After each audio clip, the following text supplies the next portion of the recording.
እንደምን አላችሁ ውድ ተማሪዎች በዛሬው ዕለት የምናየው 11ኛ ክፍል የሂስትሪ ትምህርት ዩኒት 1 ጥያቄዎችን ፓርት እናያለን ዛሬ። እዚህ ዩኒት 1 ላይ 60 ጥያቄዎች ተዘጋጅተዋል። እነዚህ ጥያቄዎች ለክፍላችሁ የፈተና ዝግጅት እንዲሁም ደግሞ ለኢንትራንስ ኤግዛም እንዲያግዟችሁ ተደርገው የተዘጋጁ ጥያቄዎች ናቸው። ዩኒት 1 ሂስትሪ፣ ሂስቶሪዮግራፊ ኤንድ ሂውማን ኢቮሉሽን የሚለው ቶፒክ ላይ እነዚህ ጥያቄዎች ተዘጋጅተዋል። ሂስትሪ ብቻ ሳይሆን ያው ሌሎች የትምህርት አይነቶችንም እንደዚሁ እያዘጋጀን እንገኛለን። የተለያዩ ቱቶሪያሎችንና ጥያቄዎችን በማሰራት ላይ ያለነው። ስለዚህ ለዚህ የዩቲዩብ ቻናል አዲስ ከሆናችሁና ሰብስክራይብ ካላደረጋችሁ ሰብስክራይብ ያደርጋችሁ ቤተሰብ ሆኑ። አብረን እንቀጥላለን። ለአሁኑ ወደ ቶፒኩ እንለፍ። 31 What is the term for dividing history into shorter chronologically arranged periods? A. Chronology, B. Periodization, C. Historiography, D. Chronometry. B. Periodization. A. Periodization helps organize history into manageable time frames.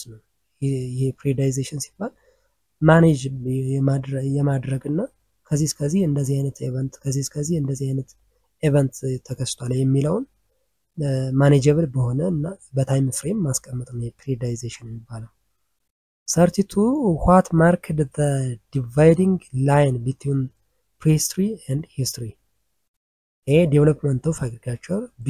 Use of metal tools, C. Beginning of writing, D. Emergence of trade. C. Beginning of writing. Okay.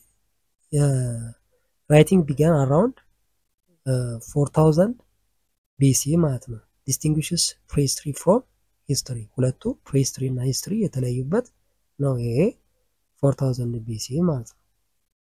33 Why was oral tradition not considered reliable source before the 1960s? A. Lack of informants, B. No scientific methodology for its use, C. Inconsistencies in the stories, D. Lack of interest from historians. B. No scientific methodology for its use.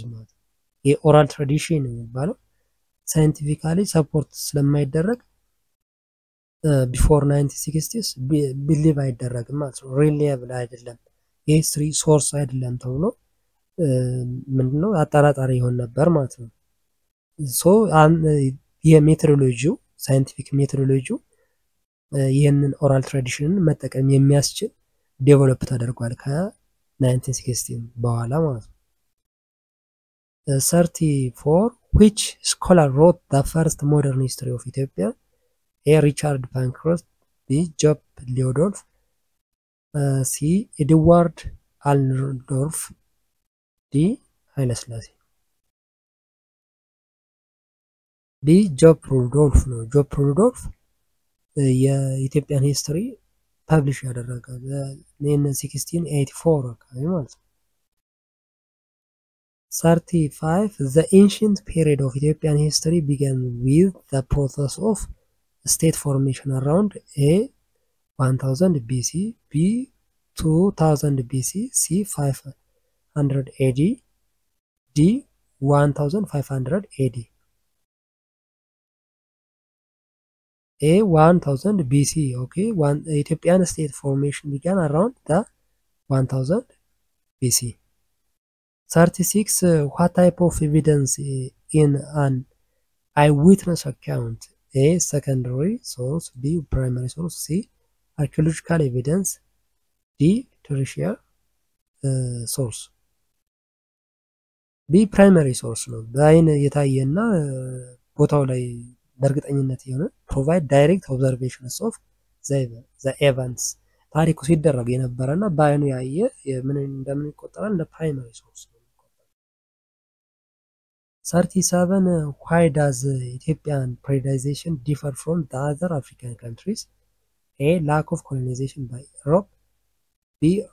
Richer oral traditions, C. Advanced trade networks, D. Greater focus on archaeology.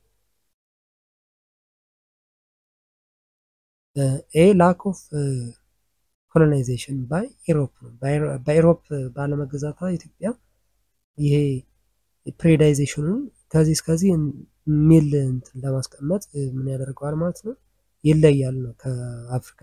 አፍሪካ ለምሳሌ ከኮሎኒ በፊት የነበረች አፍሪካ ከዛ በኮሎኒያል ጊዜ ከኮሎኒ በኋላ እያለ የአፍሪካን እንትን ፕሬዳይዜሽን ያስቀምጣል።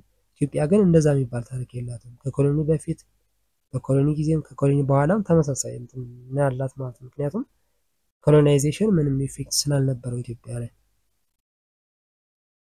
38 which factor influenced the medieval predation in European history? A. Fall of Roman Empire. B. Start of Renaissance. C. Development of agriculture. D. Beginning of colonization. A. Fall of Roman Empire ነው። Okay, አንዱ ፋክተር ነው ይሄ። The medieval period began after the fall of the Roman Western Roman Empire የሚባለው in 476 AD ማለት ነው። 39 Why is critical examination of the historical sources necessary? A. To simplify research. B. To identify and remove bias. C. To create new sources. D. To write concise reports. B. To identify and remove bias. Okay. The critical analysis ensures authenticity and clarity in historical interpretations. 40 What source of Ethiopian history is found in Egyptian Coptic archives? A. Chronicles. B.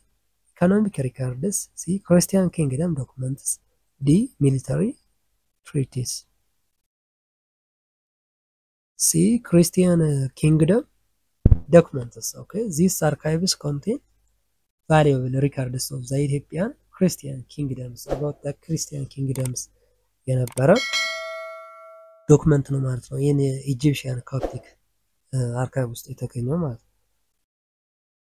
41 What was one challenge in southern Ethiopian historiography? A. Overabundance of oral records. B. Lack of written records. C. Overemphasis on economic history. D. Reliance on Greek sources. B. Lack of written records ነው። የሰሜኑ ምን ብለናል?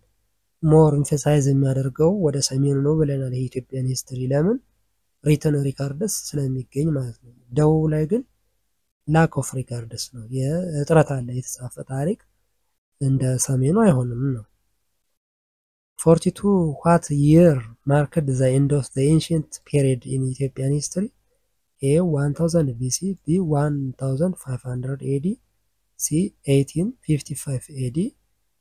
D. 1270 AD. D. 1217 AD. The ancient period ended with the rise of Solomonic dynasty in 1217 ያበቃበት ማለት ነው። የኤንሽንት ፔሪድ 43 Which of the following best distinguishes history from historiography? A. History is about future while historiography is about the past. B. History records facts, historiography analyzes how history is written. C. History includes myths, historiography excludes them. D. History is fiction, historiography is fact. B. History records facts, historiography analyzes how history is written ማለት ነው። ሂስቶሪዮግራፊ ሂስትሪ እንዴት ተጻፈ እና ሜቶዶሎጂዎችን አናላይዝ የሚያደርግ ነው። ሂስትሪ ግን about past events ሪካርድ የሚያደርግ ነው ማለት ነው። 44 What is the main purpose of historiography? A. To memorize historical dates. B. To document only victorious civilizations. C. To critically analyze historical writing and methods. D. To create new historical facts. C.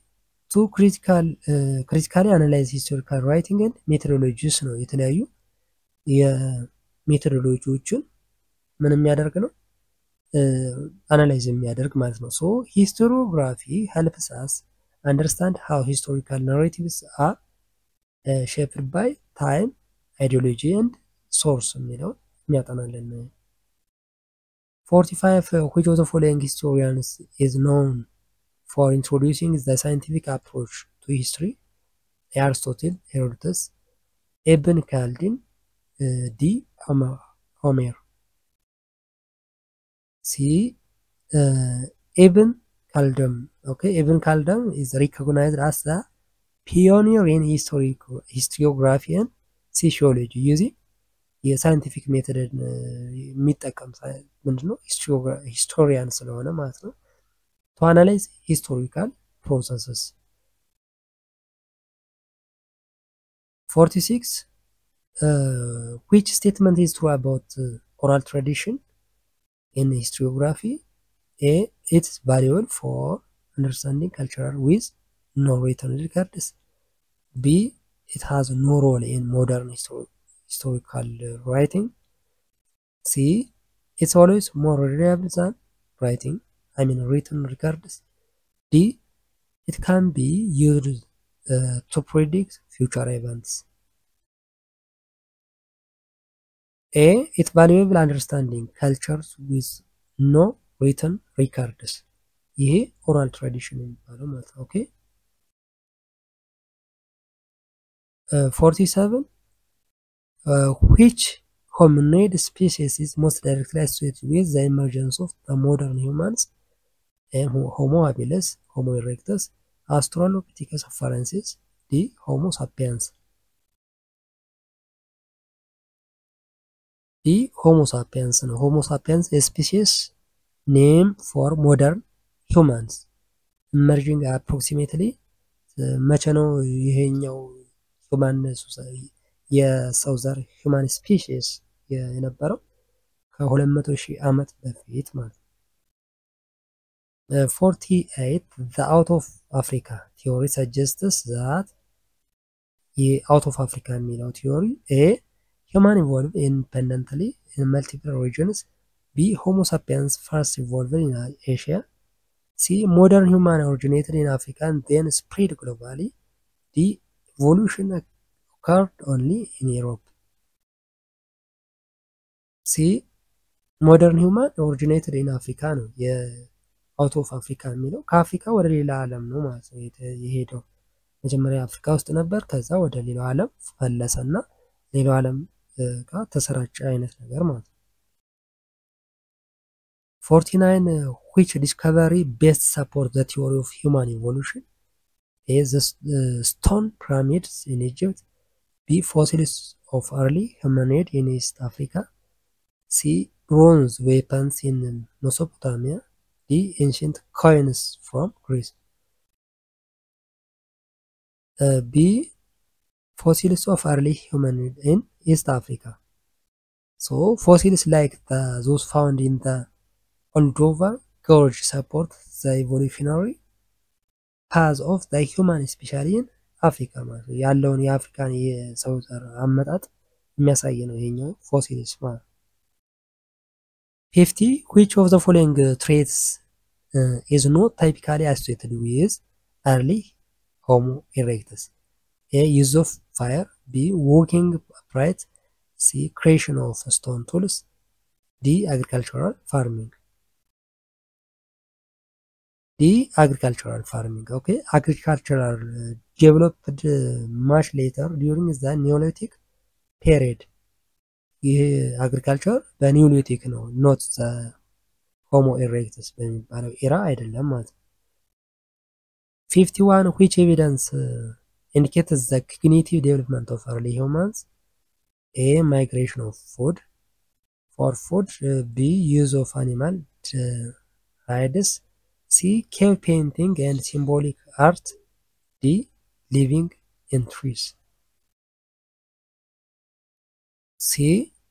Cave painting and symbolic art. Okay, symbolic expression such as cave paintings shows abstract thinking and communication hallmarks cognitive development. 52. What was the primary factor that led to the formation of early state? A. Military conquest. B. Religious text. C. Agricultural surplus and social organization. D. Nomadic lifestyle. C. Agricultural surplus and social organization. ስለዚህ የአርሊ ምንድን ነው ስቴት ፎርም ሲሆን ማለት ነው። ስቴት ፎርም በሚሆንበት ሰዓት አንድ አካባቢ ሰብሰብ ብሎ ያው የአግሪካልቸር ስራን መስራት፣ ሶሻሊ ኦርጋናይዝ መሆን፣ አንድ ግሩፕ መሆን፣ ከዛ በኋላ ስቴትን ፎርም ማድረግ የሚል ስለነበረ ማለት ነው። 53. Which of the following best defines a state in the historical sense? A. A group of people without territory. B. A political organization with centralized power and defined territory. C. A nomadic tribe. D. Religious group. B. Political organization with centralized power and defined territory. ይሄ ምንድነው? about state ስናወራ ስቴት ምን ነገሮችን ማሟላት አለበት? ሴንትራላይዝድ ፖለቲካል ፓወር የሆነ ገቨርንመንት፣ ዲፋይንድ ቴሪቶሪ መኖር አለበት፣ ሶቨርኒቲ መኖር አለበት የሚለውን እና ደግሞ በሌሎች ዘንድ እውቅና መኖር አለበት እያለን ስለ ስቴት ዲፋይን ስናደርግ ያየነው አለ ማለት ነው። ይሄ about state። 54. Which ancient region is often cited as the cradle of civilization? A. Sub-Saharan Africa. B. Mesoamerica. C. Mesopotamia. D. Australia. C. Mesopotamia. Mesopotamia located between the Tigris and Euphrates rivers. It is known as the birthplace of many early state societies. 55. What role did religion play in the formation of early states? early state form እንዲሆን religion የተጫወተው ሮል ምንድነው? A. It was used only for entertainment. B. It justified the authority of rulers and promoted unity. C. It caused states to collapse. D. It was relevant to state formation. B. It justified the authority of rulers and promoted unity. 56. The Code of Hammurabi is an example of A. Early religious support. B. The prehistorical calendar. C. The epic history of India. D. The legal code of structured early state governance. D. Legal code of structured early state governance. ይሄ Code of Hammurabi was the earliest written laws showing how law and order were essential to state formation. 57. Which of the following best describes Neolithic revolution? A. The shift from the democracy to monarchy. B. Transition from hunting gathering to agriculture. C. To rise of capitalism. D. To invention of writing. B. Transition from hunting gathering to agriculture ነው የመጀመሪያው ከኒዮሊቲክ ሪቮሉሽን በፊት ምንድነው ሌሎች በሃንቲንግ እና ጋዘሪንግ ነበር። ልክ ኒዮሊቲክ ሲሆን ተርኒንግ ፖይንት ነው from the agriculture or hunting gathering ወደ agriculture shift ያደረገበት ማለት ነው። 58. Which factor was least responsible for development of cities in early states? A. Centralized religion. B. Surplus production. C. Military defense. D. Space exploration. D. Space exploration ነው የearly cities in early state formation ከስፔስ ጋር ይገናኛል። ስፔስ about the modern phenomenon. 59. Why is bureaucracy important in state development? A. It organizes and administrates state functions. B. It replaces the role of the army. C. It discourages economic growth. D. It was used only in modern times. A. It organizes and administrates state functions. Okay, so bureaucracies manage tax collection, legal systems, and public works, which are critical to state functioning. 60. What key change marks the transition from prehistory to history? A. The use of metal tools. B. The invention of agriculture. C. The development of writing systems. D. The appearance of Homo sapiens. C. Development of writing systems. From that the transition prehistory የሚባለው ሪትን ወይም ደግሞ ራይቲንግ ሲስተም ከመፈጠሩ ኢመርጅ ከማድረጉ በፊት የነበረ ፕሪሂስትሪ ይባላል።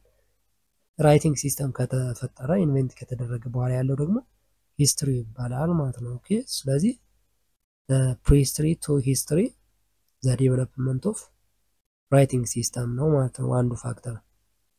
ኦኬ 61 ይህ 60 የመጨረሻው ጥያቄ ነው። ይችኛዋ ደግሞ እንደ ቦነስ ነች እና early state often developed near ጥንታዊ ስቴቶች ዴቨሎፕ ያደረጉት የነበረው የት አካባቢ ነበረ በብዛት?